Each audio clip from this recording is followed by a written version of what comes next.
رضی اللہ تعالیٰ عنہ فرماتی ہیں کہ ایک شخص حضور اقدس صلی اللہ علیہ وسلم کی خدمت میں حاضر ہوئے اور عرض کیا، یا رسول اللہ صلی اللہ علیہ وسلم، میرے کئی غلام ہیں جو مجھ سے جھوٹ بھی بولتے ہیں، خیانت بھی کرتے ہیں، کہنا بھی نہیں مانتے۔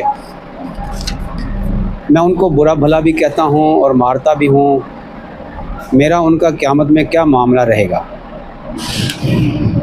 حضور اقدس صلی اللہ علیہ وسلم نے ارشاد فرمایا کہ قیامت کے دن جتنی مقدار کی انہوں نے خیانت کی ہوگی اور تیری نافرمانی کی ہوگی اور جھوٹ بولا ہوگا، اس ساری مقدار کا وزن کیا جائے گا۔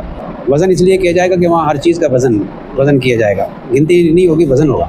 وہاں ہر چیز کا وزن ہوتا ہے، چاہے وہ چیز جسم والی ہو، جوہر ہو یا بے جسم کی عرض ہو۔ اور تو نے آگے فرمایا، اور تو نے جو سزا ان چیزوں پر دی ہے وہ بھی سب تولی جائے گی، یعنی جو نافرمانی انہوں نے کی وہ بھی تولی جائے گی، اور تو نے جو کیا سزا دی اس کو بھی تولا جائے گا۔ بس اگر تیری سزا اور ان کا جرم برابر رہا تب تو نہ لینا نہ دینا، اور اگر تیری سزا ان کے جرم سے وزن میں کم ہوگی تو جتنی کم ہوگی وہ تجھے دی جائے گی، اور اگر سزا ان کے جرم سے بڑھی ہوئی ہوگی تو اس زیادتی پر تجھ سے بدلہ لیا جائے گا۔ وہ شخص افسوس کرتے ہوئے روتے ہوئے مجلس سے ہٹ گئے۔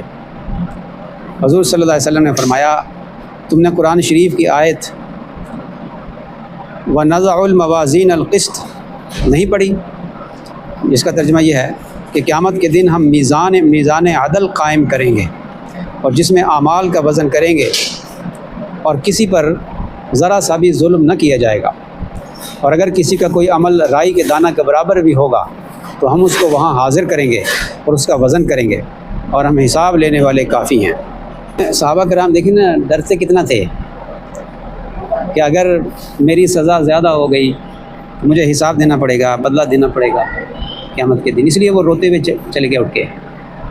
خدا خوفی تھی ان کے دلوں میں۔ حضرت شیخ نے لکھا نا کہ ہم تو بس کوئی گناہ ہم سے ہو جاتا ہے تو ہم سمجھتے ہیں کہ بس مکھی بیٹھی تھی اڑا دی، اتنا معمولی سمجھتے ہیں۔